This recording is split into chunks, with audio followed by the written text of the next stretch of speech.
Ајде сега нашата колешка Викторија, која неуморна ова утро, повторно ја вклучуваме Линковски и ке зборуваме за нови активности, тековни проекти на Клубот за младински политики во Собранието.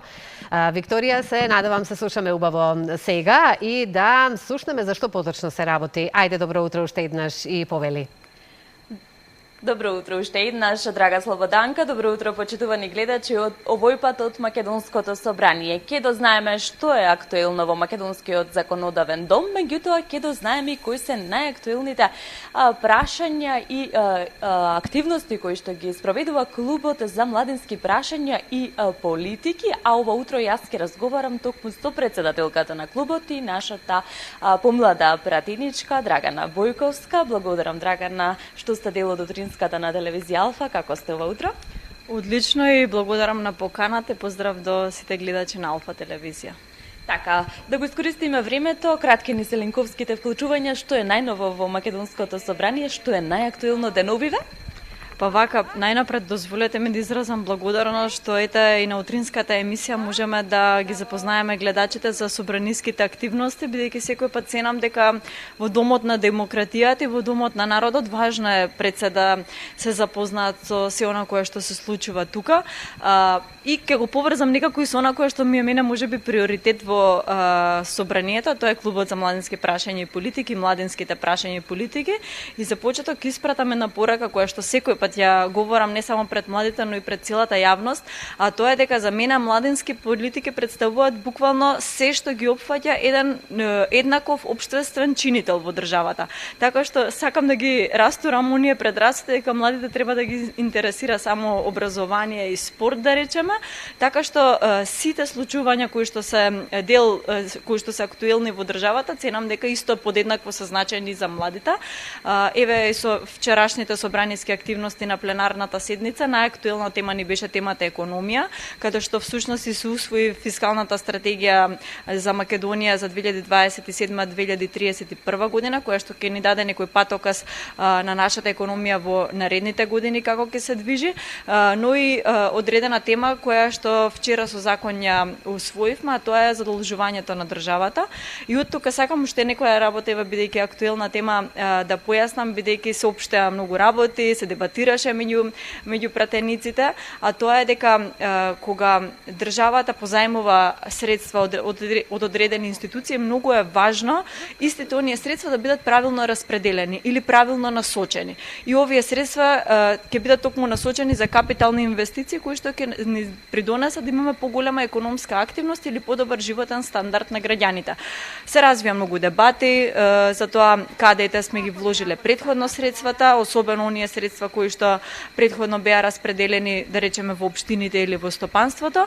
И тука се најдовме до една дебата помеѓу пратениците од опозицијата за тоа дека парите кои што сме ги вложиле во општините, да речам, дека не биле видливи со гол око. И тука сакам навистина да ја побијам оваа теза, еве да ги запознам гледачите дека тоа не е вистина и дека токму на страната проекти.gov.mk може да направите увид во самите проекти, но и многу позначено за мене еве од аспект на млади, би спомнала и неколку ставки кои што значат вложување на младите, например во областа од образованието или преку Министерството за образование и наука се вложени над 30 милиони евра за реконструкции на училишта, опремување на училишта, во делот на спортот околу 12 милиони евра, во делот исто така на социјалната заштита 11,5 милиони евра, што значат реновирани градинки, подобри услови за младите и слично, така што во овој дел пред се и над се видливи се проектите во локалната самоуправа, онаму каде што ги чувствуваме всушност и најдиректно проектите и подобрувањето на животниот стандард, така што во овој дел за мене е многу важно кога имаме определена дебата, не само младите, генерално целото општество да биде добро информирано и да ги знае работите, бидејќи на крајот од денот врз основа на информациите ние ги носиме одлуките во животот. Драгана, младите денес се повеќе активно се вклучуваат учествуваат како во локалната политика, односно политиките на локално ниво преку младинските локални совети, меѓутоа и во политиките кои што се носат на централно ниво. Значи ли тоа дека удиме на добар пат, односно дека младиот човек е заинтересиран за прашања кои што го допираат него и секојдневното делување и секојдневното действување во општеството, и ете конкретно за клубот за младински прашања, кои прашања се отвораат таму и што е најактуелно таму? Па може јас и вие ќе се согласиме како млади личности еве и да ги рушиме бариерите дека младите се апатични, дека не се заинтересирани. Јас секој пат им го говорам тоа дека тие треба да бидат најгласни, најзаинтересирани за својата иднина и да ги рушат оние бариери кои што и оние како да кажам епитети кои што им се лепат на нив, бидејќи младите се навистина авангардата на секоја држава. И од тука сакам да кажам дека кога се работи за младите, секој пат треба да се работи повеќе, секој пат треба да се направи нешто подобро и никогаш не треба да застанеме, и мислам дека можеме и повеќе и подобро да направиме. Но еве во овие, да речам, 2 години навистина како фокус ставена ни е темата младински прашања и политики, ставени ни се младите во фокус со многу мерки проекти кои што барем еве во овие 2 години мислам дека го подобруваат младинскиот стандард. Почнавме со тоа што најавивме дека ќе ги реконструираме сите државни студентски домови во државата, бидејќи беа навистина болна тема за нашите студенти во Македонија. Веќе во напредна фаза реконструкцијата на студентските домови Кузман Јосифовски Питу и на студентскиот дом Стив Наумов. Понатаму веќе се работи интензивно на она кое што го ветивме, тоа е целосна изградба на факултетите на ФИНКИ и на ФФК, оперативниот план за вработување кој што се однесуваше над 65% на младите, каде што им се даде директна поддршка од 15 или 20.000 евра.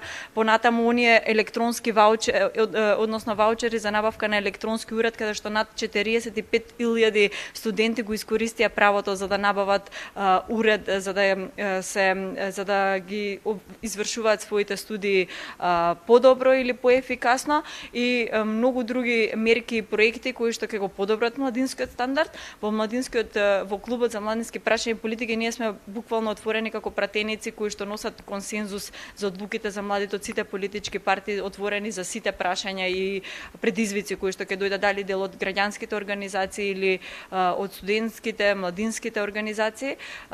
Но еве актуелно во моментов на кое што сме навистина фокусирани, тоа е менталното здравје на младите, бидејќи мислам дека е веќе вклучен алармот и мислам дека можеме тука да направиме голем исчекор со тоа што би ги заштителе оние жртви кои што се, да речеме, жртви на сајбербулинг, на физичкото насилство, кои што за жал еве и во нашата држава бевме сведоци на неколку случаеви. И од тука како клуб за младински прашања и политики заедно со институциите и со меѓународните организации веќе спремаме низа на активности кои што ќе значат борба против насилство врз младите, и мислам дека ќе биде една позитивна кампања која што ќе ја подигне пред се свеста за ваквите немили настани да не бидат веќе случаи во нашата држава. Многу активности, многу младински прашања. Јас ќе ви посакам успешна работа со клубот и секако младинскиот глас да биде слушнат. Драгана, ви благодарам што бевте дел од утринската на телевизија Алфа, да говориме само за убави проекти и теми кои што го засегаат младиот човек. Ви благодарам и вам. Младиот човек денес е се повеќе вклучен за прашањата кои што го засегаат неговото делување во општеството, и денес гласот на младите треба да биде слушнат. Слободанка, дали имаме некои дополнителни прашања од студио во интерес на времето? Викторија, многу благодарам за овој разговор. Јас само ќе кажам секоја чест за ова што имав можност да го слушам како активности, меѓутоа исто така и големо браво за Драгана Бојковска, затоа што таа и ги поддржува младите кога зборуваме и за она што е наше македонско традиционално, односно голем поддржувач и посетител на настанот, нели, и кој што ќе се случи.